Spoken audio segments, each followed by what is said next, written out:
Welcome back to Late Night. We're here with Hasan Minhaj. Your special talks about the episode of your show, The Patriot Act, where you talked about Saudi Arabia and the killing of the journalist Jamal Khashoggi. Can you just remind people a little bit who might not remember exactly how that went down? Yeah, so Washington Post journalist Jamal Khashoggi went into a Saudi embassy, got murdered, not good. Nope. I had a very hot take on my show, Patriot Act. You know, murder is bad. Saudi Arabia didn't like that. They banned the episode. Right. So you could not stream it in Saudi Arabia. Okay. I am a practicing Muslim, and I come to find out I violated their cybercrime law, and I was sentenced to 5 years in Saudi prison. I know. I've always wanted to be an international villain. It's been a dream of mine. I just didn't want to be for the dorkiest ever, but. Yeah.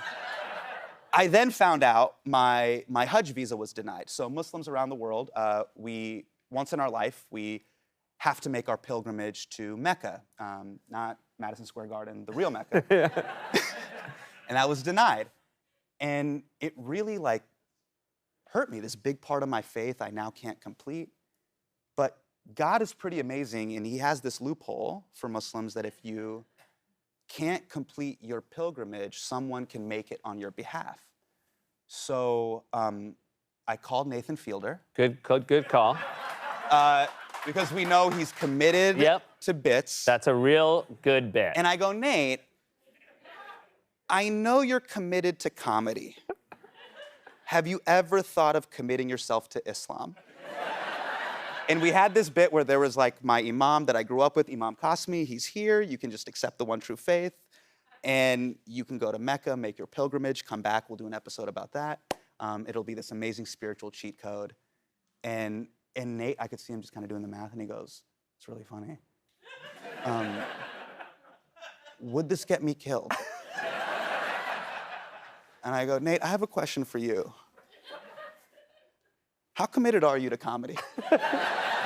Because everyone says you're a genius. How funny would it be if it's not funny, but if he did die, and then I accepted the Emmy on his behalf, you know? And I was like, Nathan Fielder died doing what he loved, converting to Islam.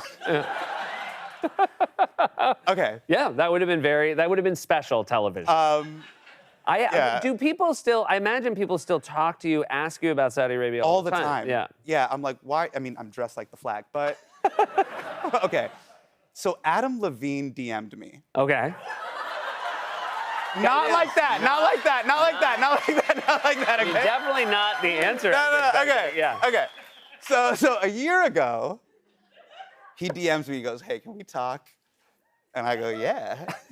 And I call him, and he goes, should I perform in Saudi Arabia?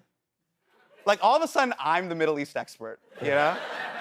And he goes, they're offering me a lot of money. Should I go do it? And I didn't know what to do, so I called one of my comedy mentors. I'm a Padawan, he's a comedy Jedi. I go, what do I tell Adam Levine? And he goes, okay, well, just ask him, do you really need the money? If not, you should probably stand up for what you believe and, you know, move forward that way. And I gave Adam Levine this huge speech. I'm like, if you don't need the money, Adam, stand up for what you believe and do the right thing. I hope to hear from you soon. And then a few weeks ago, I was on stage. I was just working on material, and Bina was backstage, and she goes, oh my God, did you hear about Adam Levine? And I look at my phone, I'm like, oh, thank God. He's just a pervert. Really? Thank God. At least he's not a sellout, you know? Kind of all win. Yeah. Hey, thanks so much for being here. Congrats on the special, Seth. everybody. Thank you. Hasan Minhaj, everybody. The King's Jester is streaming now on Netflix. We'll be right back with Tony Hill.